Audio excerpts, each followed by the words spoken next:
Yasmine Abdel-Fadel. Si on veut sauver le français, la surpolitesse doit prendre le bord. C'est une question de survie. C'est ce que va nous dire Alexandre Morin-Villouellette pour réagir à l'article du Journal de Montréal. As-tu vraiment l'impression que c'est pas cool de parler français dans les écoles du Québec? Mais là, c'est sûr qu'en lisant l'article de nos collègues qui traite de Vaudreuil-Dorion, puis on se comprend. On est proche du West Island, Ça déborde par là, il y a beaucoup de nouveaux arrivants. Puis là, aujourd'hui, en réaction, c'est Jean-François Roberge, Bernard Drainville qui sortent des médias en disant c'est de la faute à tous ces demandeurs d'asile qui arrivent ici, qu'on n'est pas capable de franciser.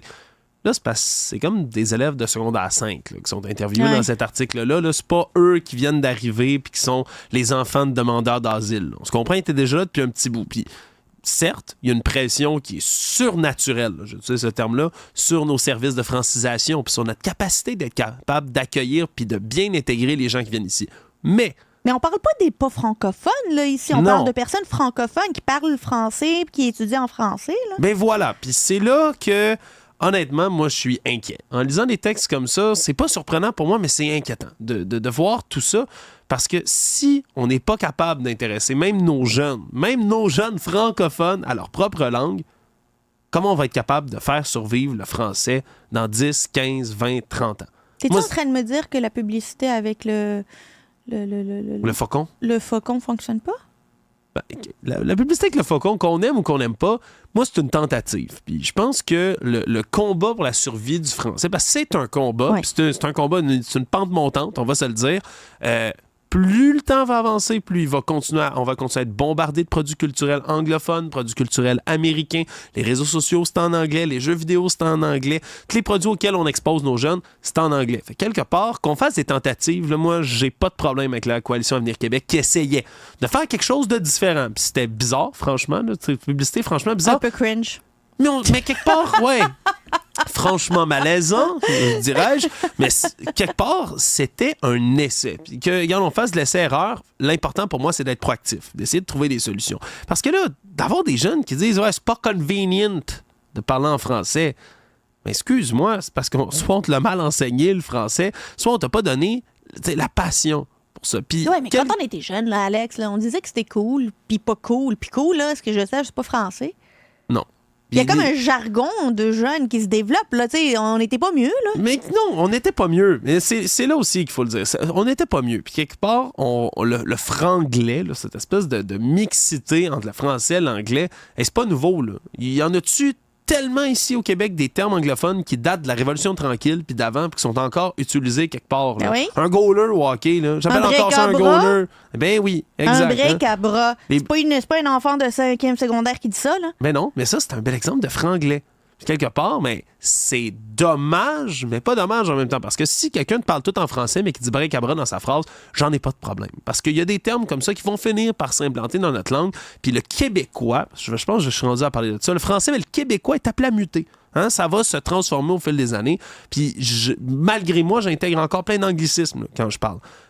Mais quelque part, je pense ce qui est plus inquiétant, c'est pas tant qu'il y ait des jeunes qui parlent de l'anglais, le français, du franglais de temps en temps, puis qui ont des conversations un peu dans cette mixité des deux langues. Mais c'est de dire, c'est l'intérêt. C'est l'intérêt puis c'est l'amour qui est porté à notre langue. Puis oui, je vais parler d'amour, là, puis traitez-moi de grand romantique si vous voulez là-dessus. Là. Puis pour moi, il faut être en amour avec sa langue. Puis ça passe... Mais tu peux-tu forcer l'amour? Non. C'est là l'autre problème. On est-tu en train de forcer l'amour? Dans cet article mariage arrangé entre les jeunes puis le français? Mais dans cet article, ce qui est décrié, puis là, attends, 2 poids, 2 mesures, là, ils disent dans le cours de français, arrête pas de nous harceler puis qu'on parle en français. Ça, oui, vous êtes dans un cours de français. Dans le cours d'anglais, ils te disent it's English only, puis c'est bien correct parce que ton but, c'est d'apprendre ça. Mais dans le reste de l'école puis dans les corridors, c'est vrai qu'il y a des intervenants qui passent puis qui avertissent les jeunes parce qu'ils parlent pas en français. Là, on a un problème. Pas sur le fond. Je comprends ce que ces gens-là veulent faire. Mais est-ce qu'il y a pire à faire que d'interdire à un adolescent de faire quelque chose? Ça y tente encore plus de faire ce que tu y interdis de faire? Ben oui, moi, à cet âge-là, n'importe quelle occasion là, d'être un peu rebelle puis de me dresser pour une cause ou une autre, puis contre ci, puis pour ça, puis pour la liberté, puis pour mes choix individuels, là, j'ai beau être un francophone, un nationaliste convaincu, Yasmine, là, à 16 ans, tu m'aurais interdit de faire quelque chose, Le lendemain matin, j'organisais une manif. Mais contre c'est ça, là où tu sais. je suis d'accord tellement avec toi là-dessus. Là. J'ai trop l'impression qu'on est dans la répression puis pas en train de transmettre la passion puis la raison pour laquelle faut être fier d'être francophone, faut être fier de parler français, faut être fier d'être le village gaulois en Amérique du Nord.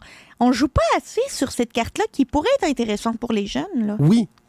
Pour moi, c'est ça, le nerf de la guerre. C'est d'arrêter de chercher les 36 solutions quand l'important, c'est de faire en sorte de susciter un intérêt, d'y aller positivement, puis d'être capable de montrer à nos jeunes, de montrer même à ceux qui ont de la difficulté en français, à ceux qui ne parlent pas le français comme langue d'origine, à quel point c'est élément centralisateur, commun du Québec, puis l'importance historique de la chose. Si on était capable de traverser des tempêtes, si on était capable de traverser des efforts d'assimilation concret et sincère de la part de gouvernements colonialistes qui ont précédé dans notre histoire, on est capable de passer au travers de la vague des réseaux sociaux puis tout ça. Puis je vais aller encore plus loin, Yasmine.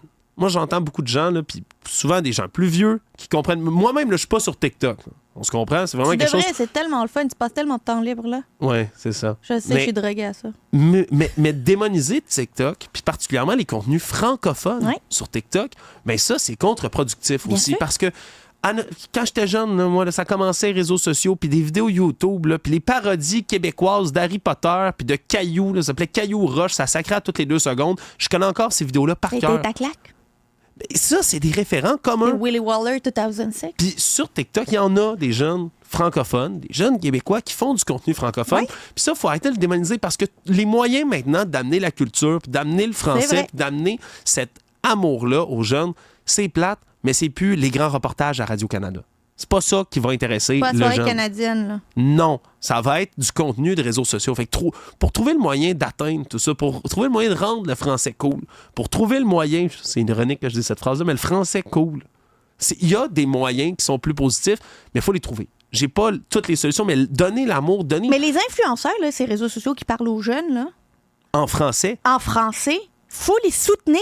Ils sont un vecteur de protection de la langue française ici au Québec. bien absolument. On n'a pas l'impression que c'est le cas, mais c'est le important. cas quand même. Le nouveau contenu culturel, il passe par là. Puis Yasmine, je voulais dire, ça sort des écoles, ça sort, je pense, d'un contexte global. Puis c'est plate ce que je veux dire, mais j'ai posé la question en fin de semaine à des amis, puis de la famille. J'essayais de voir un peu c'était quoi l'impression des gens autour de moi, parce que pour moi, là, la surpolitesse, je trouve qu'au Québec, on est ultra trop poli. Dans quel sens? Quand on rencontre quelqu'un, si on est un groupe, là, on est 10 francophones, un non francophone, puis il y a de la misère à comprendre, là, tout le monde parle en anglais. On va tous switcher, je vais le dire comme ça. Ouais. On va tous basculer vers l'anglais pour être capable d'accommoder la nouvelle personne qui vient d'arriver. Il y a des rencontres, un travail, un gros meeting qui se fait. Un anglophone, 9 francophones, ça va parler en anglais. Mais c'est-tu juste propre aux Québécois? Parce que je pense qu'en France, ça serait la même chose. En Espagne, ce serait la même chose. Au Portugal, ce serait la même chose. Je me pose la question. Parce que, quelque part, est-ce qu'on n'est pas capable, d'introduire, d'aider, mais de se parler en français, traduire un peu pour l'autre personne, donner des idées, donner... Parce qu'on a appris l'anglais, puis je pense que c'est normal aussi d'avoir appris l'anglais. Puis je suis pas quelqu'un qui va dire « vous devez parler qu'en français », mais d'apprendre l'anglais, puis de se donner cet outil-là, d'avoir une deuxième langue, qui est la langue des affaires, qui est la langue internationale. J'ai pas de problème avec ça. Moi-même, là, je suis parfaitement bilingue. Mais quand quelqu'un me parle en anglais, m'aborde principalement en anglais, au Québec, je peux me permettre de répondre en français ou d'essayer de guider mes réponses, de répondre dans 2 langues. Quelque part, d'être surpoli constamment avec tout le monde qui vient ici, je pense que ça ne rend pas service à personne. C'est dommage, ça ne rend pas service à personne. Accompagnons, éduquons, donnons des trucs, mais le français, c'est notre langue commune. Ça doit l'être, le demeurer, puis le devenir dans certains cas pour des gens pour qui ça ne l'est pas. Puis d'être toujours constamment en train de... Je ne vais pas dire faire de l'aplaventrisme, parce que c'est ça qu'on fait. Pas vraiment, on essaie d'être poli, on essaie d'être gentil, on essaie d'être accueillant. Parce que ça aussi, c'est propre du Québec, d'être accueillant. Mais quelque part, si on continue oui, OK, c'est plus facile en anglais. Il va mieux me comprendre. Ça va être plus simple. Je pense à Michael Rousseau, moi. Lui, il est venu de nulle part, là. Lui, c'est un gars d'ici. Si tu me passes au Michael Pas un Rousseau. immigrant, là.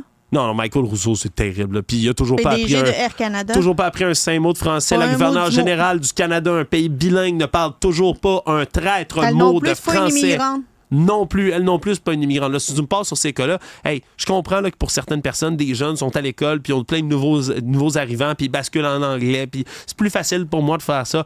Hey, je comprends. Quand t'es un anglophone de souche, t'es au Québec depuis toujours, puis t'es fier, heureux, content de pas parler un mot de français. Il y a un problème.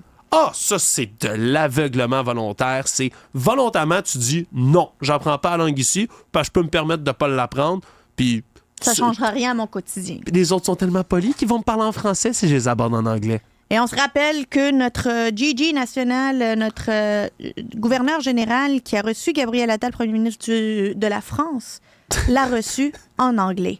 Tellement Alexandre Morin-Villouellette, merci beaucoup. Je suis déprimé. Salut. Non, faut pas.